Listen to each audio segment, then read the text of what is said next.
Hi, everyone, and welcome to episode 598 of People Behind the Science. I'm your host, Dr. Marie McNeely, and I am delighted to have you joining me today to hear from our guest scientist, Dr. Anna Frebel.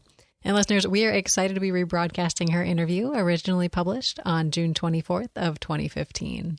If you haven't met Anna yet, she is an accomplished astrophysicist who has done pioneering research and analyses on the oldest and most metal-poor stars, both within and outside of our own galaxy, the Milky Way, with the goal of better understanding the chemical and physical conditions of the early universe. She has received numerous international awards and honors for her work, and in our conversation, she shares more about her research, as well as her career, her life outside of science, and more. So, listeners, get ready to know Anna in this episode of People Behind the Science. Every day, discoveries are made that will change our understanding of the world around us. Dr. Marie McNeely is here to bring you the brilliant minds who are making these discoveries so they can share their incredible stories and take you on an amazing journey. Welcome to People Behind the Science.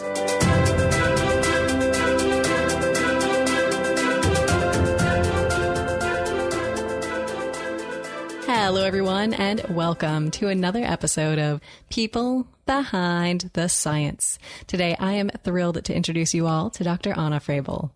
So, Anna, thank you so much for joining us today on our program. How are you? I'm very well. Thank you very much. Wonderful to hear, and I'm excited to introduce you now to our listeners. Now, listeners, Anna is the Silverman Family Career Development Professor of Physics at the Massachusetts Institute of Technology. She received her PhD from the Australian National University's Mount Stromlo Observatory, and afterward, Anna was awarded the McDonald Postdoctoral Fellowship at the University of Texas, Austin. She then went on to receive the Clay Postdoctoral Fellowship at the Harvard-Smithsonian Center for Astrophysics before joining the faculty where she is now at MIT. Anna and her research have been recognized with the Charlene Heisler Prize from the Australian Astronomical Society, the Ludwig-Biermann Young Astronomer Award of the German Astronomical Society, the Annie Jump Cannon Award from the American Astronomical Society, as well as an NSF Career Award. She was also named a Kavli Frontiers of Science Fellow by the National Academy of Sciences. And today, listeners, Anna is here with us to tell us all about her experiences and her journey through life and science. So, Anna, today we are looking forward to getting to know you, both as a scientist, but also as a person. So can you start off this interview by telling us what you like to do when you're not doing science? So actually, I recently had a kid, and that means my free time is now being spent with my baby. Congratulations. Thank you. And it's really fun. I mean, obviously, I'm sleep deprived right now, but it's very rewarding actually spending some time not in the office and focusing on my personal life, which hasn't happened until recently. Gotcha. It's a very good balance, but of course everyone knows the struggle of work-family or work-personal life balance, and I'm still balancing, but yeah, it's a fun new adventure for me.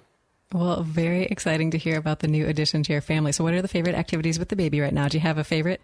Well, he likes to be thrown in the air, so experiencing gravity is a big thrill. Right, teaching him science already. I like it. Yes.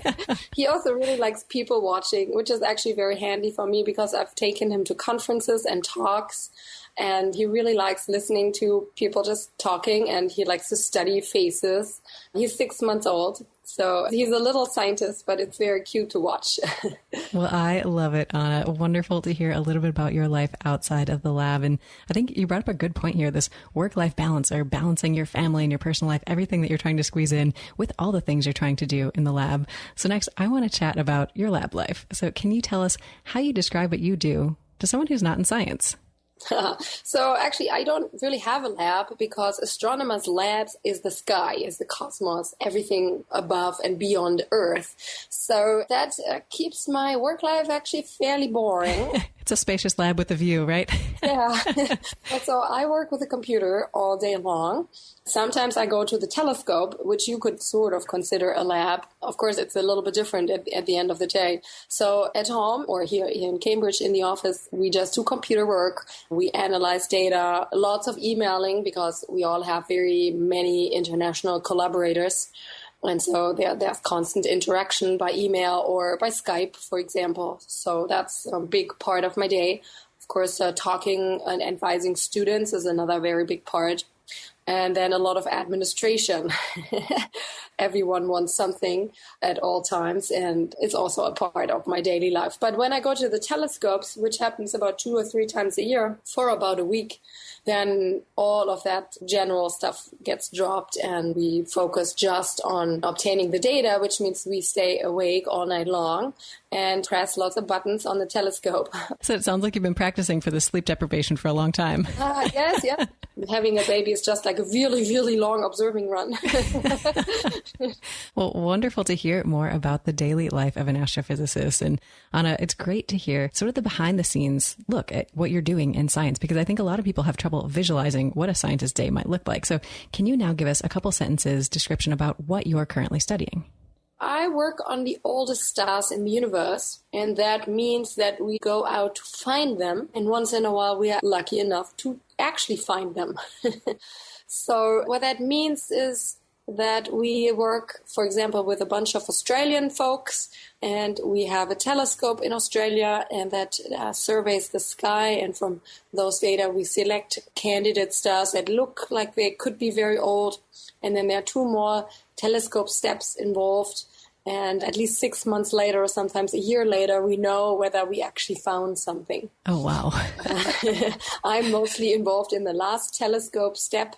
That is the telescope in Chile that I go to on a regular basis.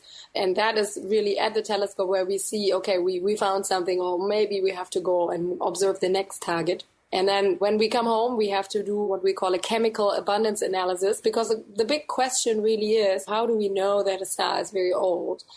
And we do that through a chemical analysis. I'll just branch out for a quick second. Sure. The universe started off with a Big Bang, and it was just made from hydrogen and helium at that time. And all the elements that we are made of, carbon and calcium and oxygen and all that stuff, that got created in stars in supernova explosions over time, atom by atom and so forth. So we look for the stars that have the least amounts of all these elements in them, because it means they must have formed at a very early time in the universe when there wasn't all that much stuff available. And so that's why we study these candidate stars for their chemical composition to figure out exactly this. And it then tells us roughly how old they are. Very interesting. So how old would you estimate that you're looking at in billions of years, perhaps? Most stars that we find are about 12, 13 billion years old, and the universe is 13.8 billion years old. And so we really are finding stars that are of the second and third and so forth, of these very early generations of stars that formed in the universe. So pretty much as old as it gets. Well, great to hear a little bit more about your work, and we'll chat about some of your projects as we go through the interview some more. But I want to take a moment to talk about motivation. I know scientists have so much to get done in a day that it kind of helps to have little motivational quotes or sayings or things to keep you going. So Anna, can you share one of your favorites with us today? I don't really have a motivational thing, but I guess I always wanted to be an astronomer since I was a teenager. Sometimes you get asked, oh, what's your favorite color? And you will say blue or red. And you don't really know why that is the case, but you just have that feeling in your little finger or something. Right. Astronomy has always been like that for me. I just can't really describe it. It's just kind of in all the atoms in my body. I really like stars. So I really like to find out what their secrets are, why they are shining, for how long they are shining, and what they are made of in particular. So I have a bunch of interests in physics, in astronomy, in chemistry, in nuclear physics, everything that is sort of related to the periodic table of the elements. And as it turns out, working on old stars actually really nicely combines all these interests that I have. So I don't really need one particular motivational quote. It's just if I get bored or frustrated with one area, I just work on a slightly different area with these stars. And it just kind of goes around in a circle, and I have a lot of variety, and no day is like another. Working with these stars really allows me to cover a lot of ground and work on a lot of interests of mine. Certainly. Well, wonderful to hear a little bit about what motivates you as a scientist. I think this passion for your field is a great motivator to want to go into work every day because, like you said, you want to know the secrets of the stars. I love that. So can you take us back now, Anna, all the way to beginning? And can you share with us one of these early memories where you can remember starting to get excited about science and astronomy for the first time? There has not been like a key moment, even though everyone would like to hear that. It's really always been with me that somehow I felt it in my gut that I needed to study stars. Of course, everyone first thought that that is a completely crazy idea. And for that reason, I actually didn't tell all that many people because I really didn't want to defend that sort of gut feeling because I was maybe 15 or so and telling people I want to be an astrophysicist. They said, oh, yeah, sure. But I took all the science classes in high school. And then I did actually meet some professional astronomers, and they did take it seriously. And they said, okay, if you want to do that, you got to study physics. And that's what I did. And that, of course, set me on that path then. So it's been, I would say, a slow but steady journey from very early on. And looking at, for example, I remember there was a bookstore close to a bus station where I often had to wait. And they had all these various books laid out in the streets. And sometimes I would just kind of take a quick peek in the astronomy books at the pictures and things like that, just to wait until the bus comes. So one thing after another, little bits here and there, and I guess it finally worked out. Well, I like this story, and I think there are a number of scientists who can't really point to where it all began, where this passion started, some of their earliest memories of why they got interested in this field. Was this something that your parents supported your curiosity, or did you keep the secret even from them? No, I did talk with them about it, but I think they were pretty neutral about it. It's true that most kids change their mind 3 times. First, they want to become fireman, then policeman, and then doctor. Right. So they certainly supported it later on when I told them that I wanted to do physics, because I guess then they figured out that I really wanted to do that. So you were committed. Yeah. Eventually, they took it serious, but it's good to be a little bit stubborn sometimes to show people that what you want to do is really what you want to do. Definitely. So there might be some listeners out there, some young women scientists who are going through this, who are interested in science maybe, but don't know how to bring it up to their friends, their parents, their potential mentors. So do you have any advice for them, kind of looking back in hindsight now? Yeah, it's hard. There are certainly a lot of opinions out there. I would probably just say it is very hard and frustrating to justify your choices to someone who's not really willing to listen. And usually you really know who might not listen. Right. So I think that's a kind of a lost cause. It would really just end up in frustration. But trying to find someone who you think might be open to ideas, and maybe just someone who wants to really support you, no matter what you do, but that's obviously the ideal. That person is certainly worth talking to. Otherwise, through the internet, there are so many ways to get connected and get information. When I was in high school, of course, nobody could answer the question to me what a scientist does all day long. Mm-hmm. And there was no internet. You could go to the library, but there wasn't much to be found there. And so I connected through a high school conference to these professional astronomers with who I'm still friends with. I met them last week, actually, because I was in Germany. That's fantastic. So 20 odd years later, we're still in touch. But just do your own thing. Use the internet for what it's good for and show everyone that you can do it. Wonderful advice, Anna. I think that is a great message to send out to our listeners. And I'm curious to hear now about these role models you've had. So you mentioned some of these professional astronomers. Are these some of the people, or are there additional people you'd like to mention who really had a big impact on your career and getting you to where you are today? These 2 astronomers I met when I was 15, 16, they definitely shaped my life. I mean, without having met them, I wouldn't be sitting here right now. That's absolutely clear. Through their support, I met a lot of other people who then also supported me. And that's also, for example, how I got to Australia, was through their connections. So I would really like to say that they had the biggest impact by far. Then there are, of course, the more stereotypical role models. For example, in chemistry in high school, we had to pick some person and describe their science and write an essay and all of that. And of course, I picked Marie Curie. Of course, yes. Great choice. With all her accomplishments. And of course, I was super fascinated by what she did and how she did it. And I read probably all biographies about her to figure out what she was like. And I would love to have met her even now. But that is still sort of more abstract role modeling, I would say. But meeting really someone and seeing that someone supports you and says, hey, what can I do to help? Mm-hmm. Someone who pushes you in the right direction, that's invaluable, right? And there's no comparison. Absolutely. Well, I think you made such a smart move getting connected to these professional astronomers when you were back in high school. And I think those connections, like you said, you can maintain them over the years. I think that's very common in science to form these friendships, form these bonds, and continue to meet up with these people at various conferences. So very cool to hear about that. And I know, Anna, we mentioned briefly that you went from growing up in Germany, getting your initial training there, then moving on to Australia, and then eventually coming to the States. Can you talk a little bit about these experiences transitioning from one environment to the other? Yeah, so I wanted to, as I already said, study astronomy, but I knew that physics was the path there. So I did physics in Germany. And then I wanted to really figure out if astronomy is a pipe dream or if that's something that I could really do on a daily basis. And so I went to Australia to do some work experience. And it was the most amazing thing I've ever done. I saved up all my money. I bought my plane ticket. I was essentially broke after that, but happy because it gave me a desk and a computer and a project to work on. And I liked it there a lot. And apparently they liked what I was doing too. They offered me to stay there and do a PhD. So I actually never returned. Oh, wow. And a few years later, I emerged with a PhD and having found a record holder for an old star. So that was really awesome. Then, of course, it was time to become a postdoc and do more independent research. So I applied for a number of fellowships in the US. And lo and behold, I got one. I essentially always kind of followed where the jobs and to some extent the opportunities are. And they have taken me to a few continents by now. Right.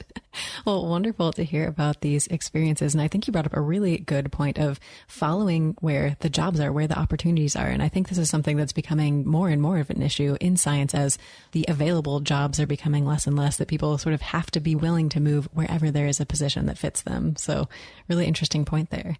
And now we've talked a little bit about your journey, Anna, and I'm curious to hear now about one of these projects that you're working on today. So can you share the one that you are the most excited about? We work on a lot of projects. So I have a little research group, 2 postdocs, 3 grad students, and a few undergrads.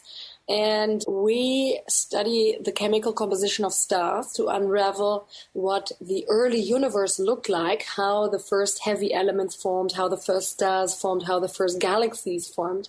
And actually, the thing that I'm most excited about is not just one thing of these topics I just listed, but is really the intersection in between. So everyone in my group works on one of these topics, but what really I think means progress is that we all talk to each other, even though we work on different things, to connect the dots. That is really where new knowledge is gained.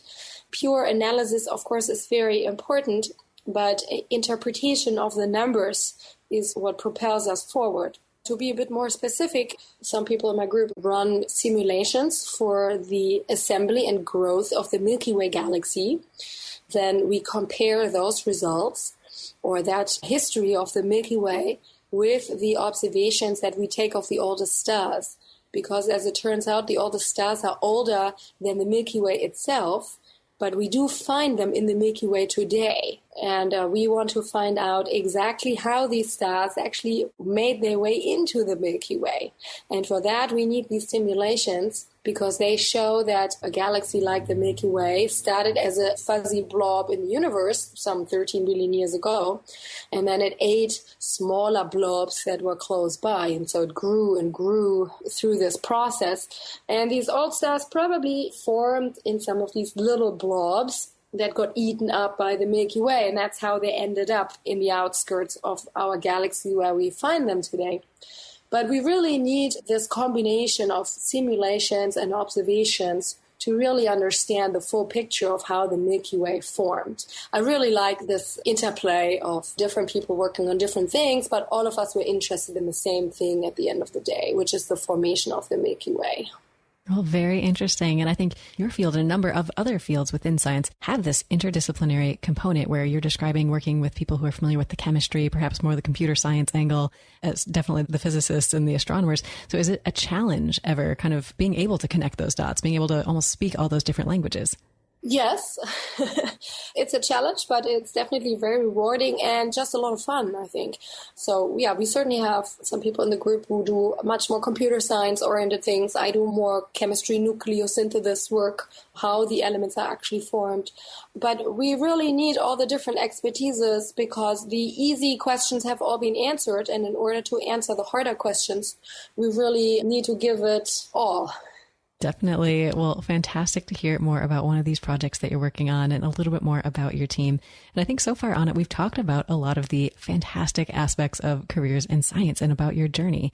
And we haven't yet touched on some of the struggles, some of the low points. And I think every scientist goes through probably more than one low point in their career.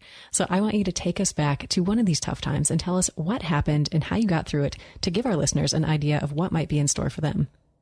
Yes, of course, there are always low points. In my case, as an astronomer, we have an occupational hazard that's called clouds. Right. That might not be obvious at first thought, but when we go to the telescope and it's cloudy, then we are screwed. Right.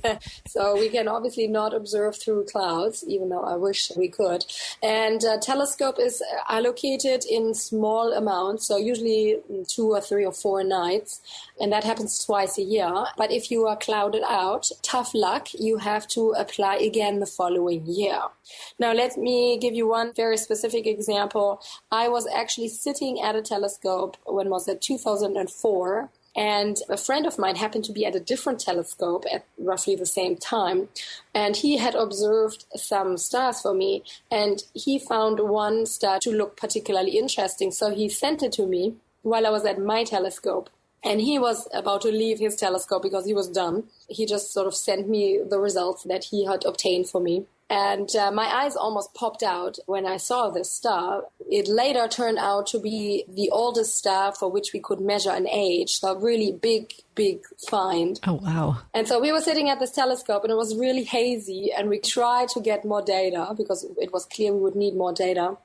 And there was just nothing we could do. So we had the disaster hanging in front of our nose and we couldn't get more data. So then we drove home 2 days later. I had to then write another telescope proposal to get data from a different telescope. And half of that data arrived about 6 months later. By that time, the star had actually sunk below the horizon because stars are only observable for about half a year. And so then I had to write yet another proposal to get the other half of the data. Wow. And more than a year later, after those hazy telescope nights, I finally had all the data that I needed. Well, Anna, you must be a patient person, I must say. Yes, there's nothing else you can do. So it's good for character building, we say. Of course. So how do you respond, or what does the lab do when you're driving home that grumpy evening when you've just been clouded out? Do you sort of do something to console yourself, or how do you get motivated again to come in tomorrow? Well, when we go to Chile, there are 2 things that help. First of all, they have chefs on the mountain that cook really nice meals. Oh, wonderful. So good food. We are people after all. Good food always helps. Also when you're really tired. So that's very helpful. And then, of course, you learn that you win some, you lose some when it comes to observing. And sometimes you just go home empty-handed. I've come home from Chile after 4 nights of rain and sleet, and I had observed nothing. But then you have the 30-hour journey back from Chile to the U.S. I guess that also helps you to calm down. Yeah. Something to look forward to, a long wait on a plane. Yeah, so you can stare out of the window for 30 hours. Everything will be a little bit calmer after that. Sure. So are there any strategies? I know there's sort of nothing you can do if your night gets clouded out on your telescope, but do you try to hedge your bets working with collaborators to say, like, okay, if our night gets clouded out, while you're doing the same night over there on that telescope, you mentioned you were kind of getting data from a collaborator. Is this something that you try and do to help each other out? Sometimes, yeah. It depends a little bit on the project, where those people are, what telescope access they have. But sometimes there's really nothing you can do, and you have to put all the eggs in one basket. Usually there's a big payoff, and if not, well, then there's always something else to work on. That's exciting as well.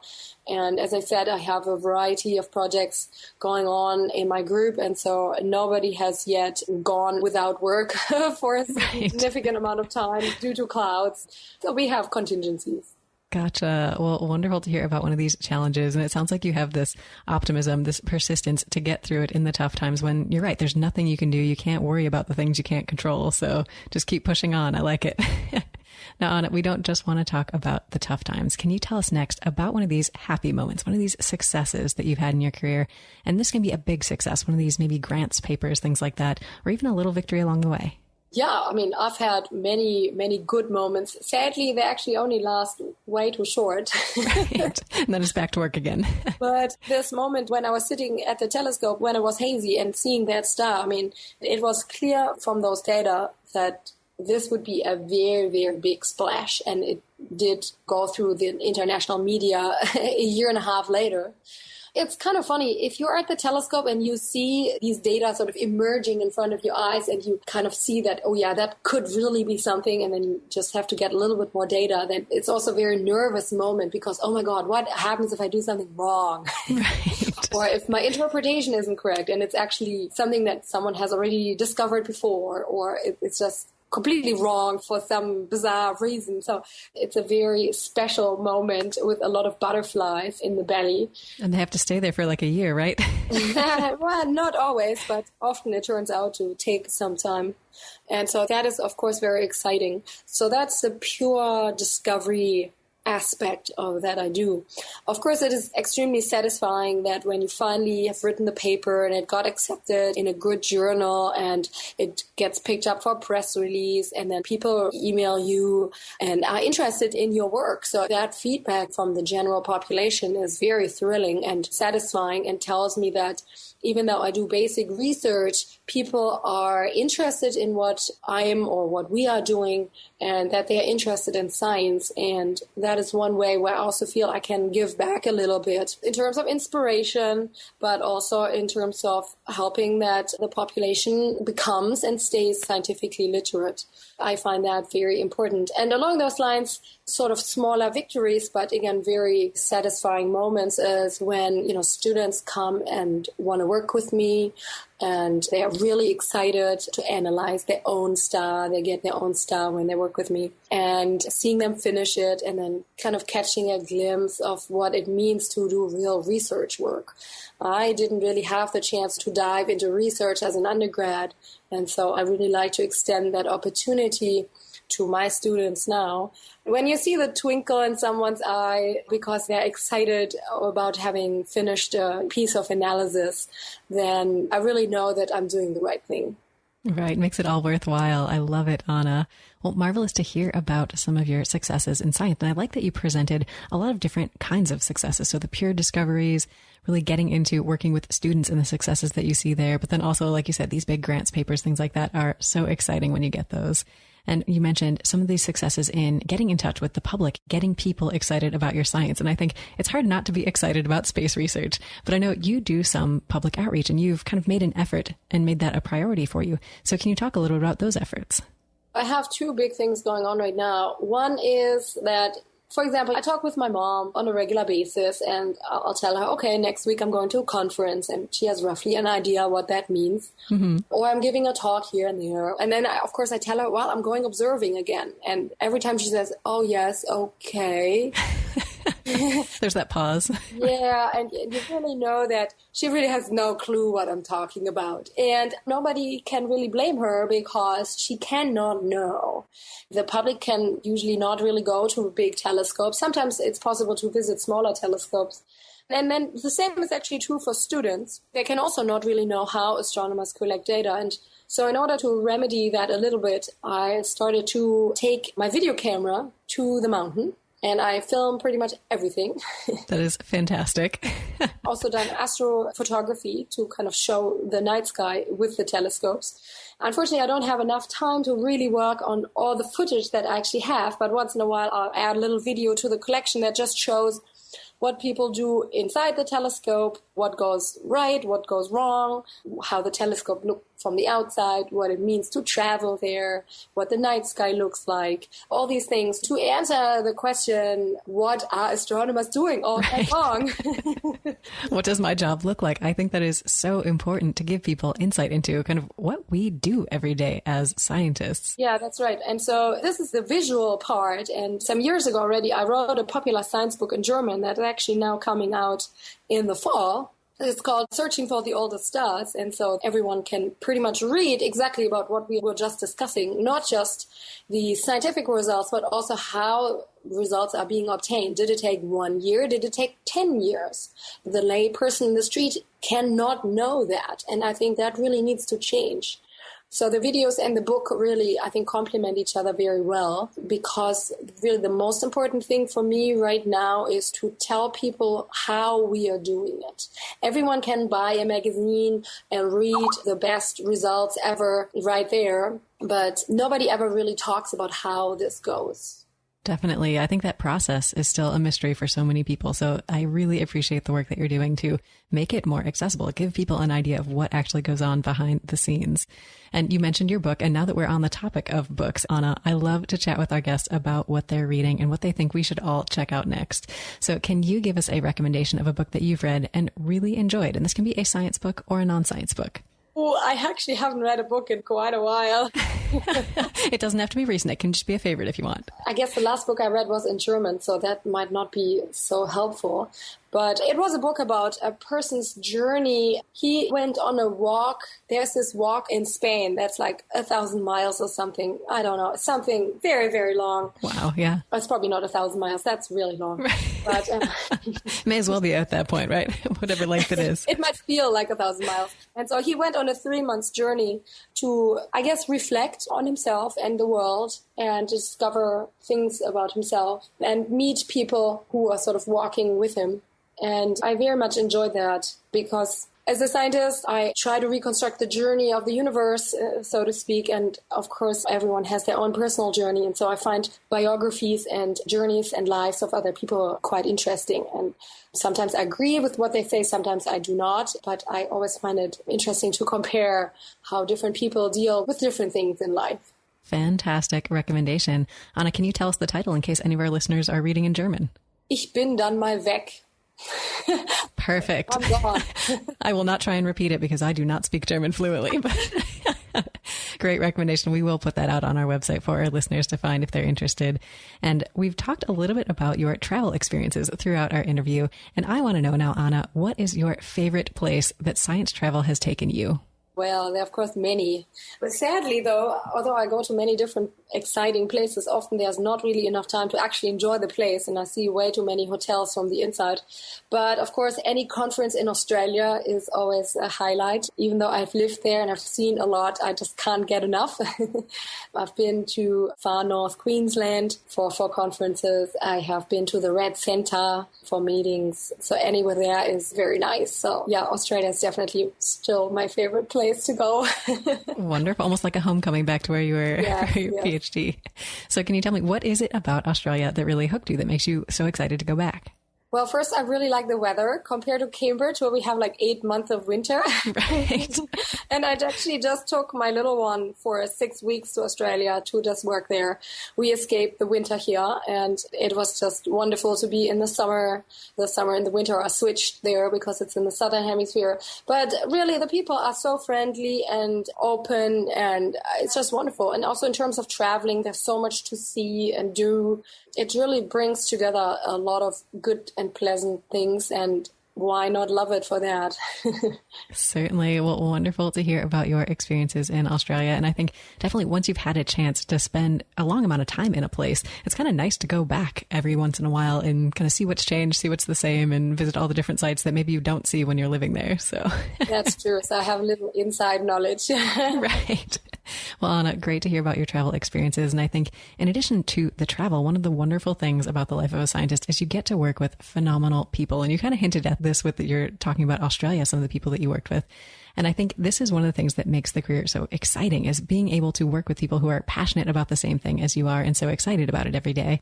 And I love talking to scientists about the different cultures and traditions that happen within the groups of people that they work with. And I think there's some really funny ones that develop along the way. So can you tell us about one of your maybe funny science memories or a fun tradition that you had? Sure. I mean, I work with a bunch of people who are all really nice people, and I'm sort of friends with all of them. And I really enjoy that. I think it's really important to work with people who are sort of like-minded and where you can have frank discussions, mostly about science, but also about personal things sometimes. Just because you've known these people for a long time, they know what's important to you, you know what's important to them. So that I very much like. Of course, observing together, you really get to know someone. You really bond, yeah. At 3 a.m. when everyone is sort of at their wits' end. So that, I guess, is a bit of a quirk in astronomy, that we have these night outs together to collect data. So that, I guess, is the only one that I recall as particularly funny or unusual.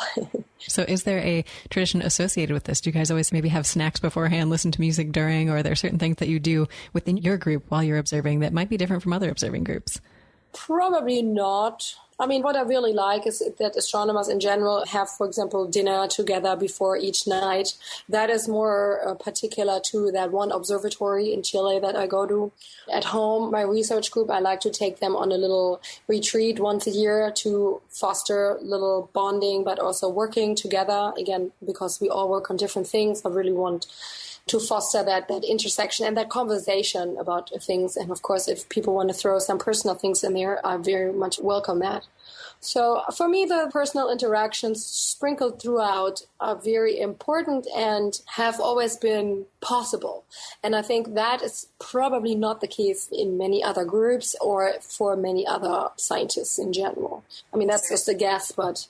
Definitely. Well, wonderful to hear more about the culture of your laboratory and some of the fun things that you get to do as an observational astrophysicist. I think it's really cool to be, I mean, perhaps not at the time when you're exhausted sitting there at the telescope, but kind of fun to think back on these almost sleepovers that you've had with your lab group, really, at that point where you're up all night together, having fun, doing your work that you love. So great to hear about your experiences. And I know we've chatted a little bit about the research that you do and the research that you've done over the years. But Anna, I want to hear next about one of these questions that you haven't yet had a chance to tackle. And this might be because things like funding and staff, feasibility, technology, things like that, standing in your way. So can you tell us, Anna, if all of those things were not a problem, what is the one question that you would want to answer? Yeah, if it wasn't an issue, that's a big issue. I've already mentioned that we try to study the Milky Way and its formation and to understand the origin of all its inhabitants and then to understand the origin of each individual object at the end of the day. And right now, while we are running simulations for the Milky Way assembly, they are somewhat limited, mostly because running these simulations already takes weeks on a supercomputer.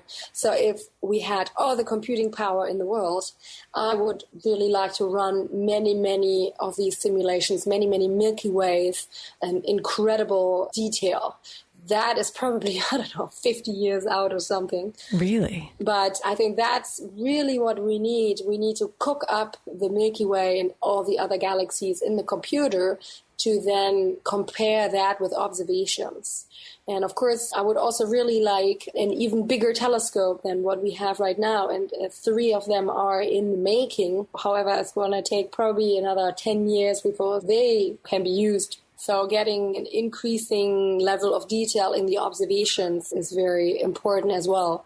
And I'm working towards that, but it will take a long time until we can do that, to point to a star and really say, okay, you got into the Milky Way at that and that time, and you were born then and then, and you look like that and that. So really a full characterization of everything that swirls around in our galaxy.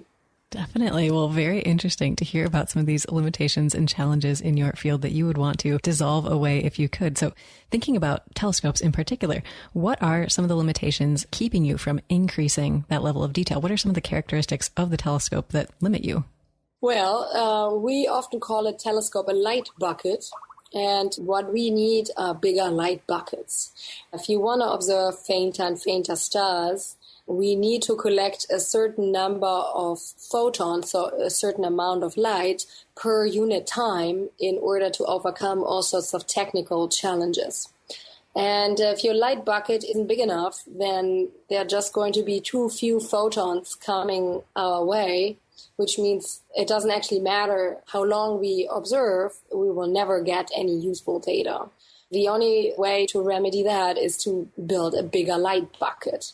Now, individual mirrors are made of glass, and they can actually not become bigger than 8 meters in diameter, because then they get too heavy and they would crack under their own weight. Ah, I see. So people have started to develop bigger telescopes that contain not just one mirror, but a whole segmented mirror made from 5 or 7 or even more smaller mirrors. And so there are a lot of technical challenges that our community is facing right now in order to actually build and develop bigger telescopes, bigger light buckets. But it looks like some concepts are going to work out. And as I said, 3 telescopes are currently in the planning phase. And hopefully in 10 years or so, we can use them. And hopefully it all works out. Well, so exciting to hear that you are working your way towards a solution, and interesting to hear about some of the challenges, like I said, that you're facing now. And I know we've talked a little bit about your research, and we've talked about the people who helped you get to where you are today. And I know scientists get so much fantastic advice along the way from the different people that they work with. Anna, I'm wondering, do you have a particular piece of advice that you would consider the best piece of advice that you've ever received?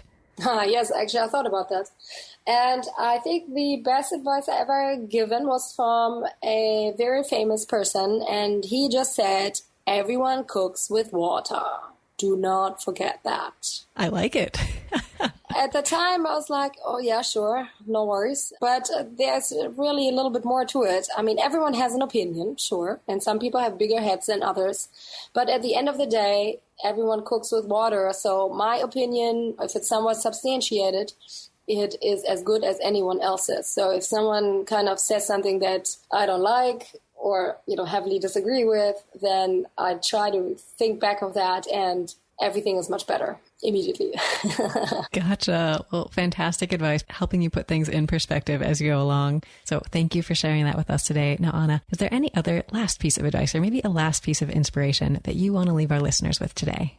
Well, in general, I think it's just really important that if you think that science, or actually any kind of job, is the right thing for you, you should just go and do it. We talked about this a little bit in the beginning, but again, because everyone only cooks with water, if you think it's right, just go and do it. Prove to yourself and to everyone that you can do it. But don't be afraid to ask for help in the process. Don't ask people to do the work for you, but ask them to assist you on your path, right? Everyone's got to walk the walk and not just talk the talk.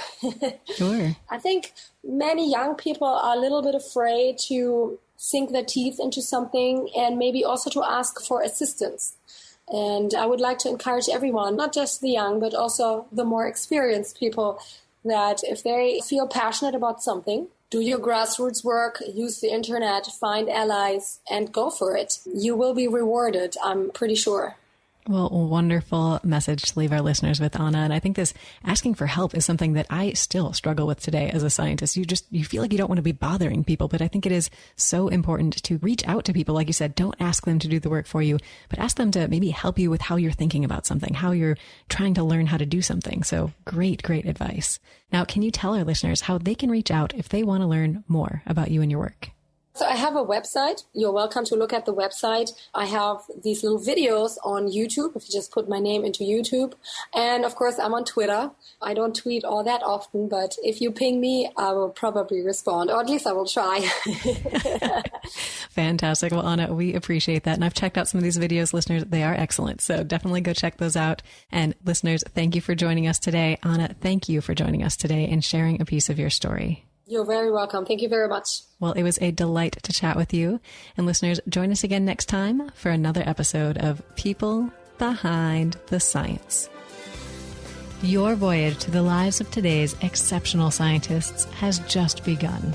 You can find everything we talked about today, including our guests' favorite books, biographies, photos, and more, when you visit us at www.peoplebehindthescience.com. I look forward to seeing you next time on People Behind the Science.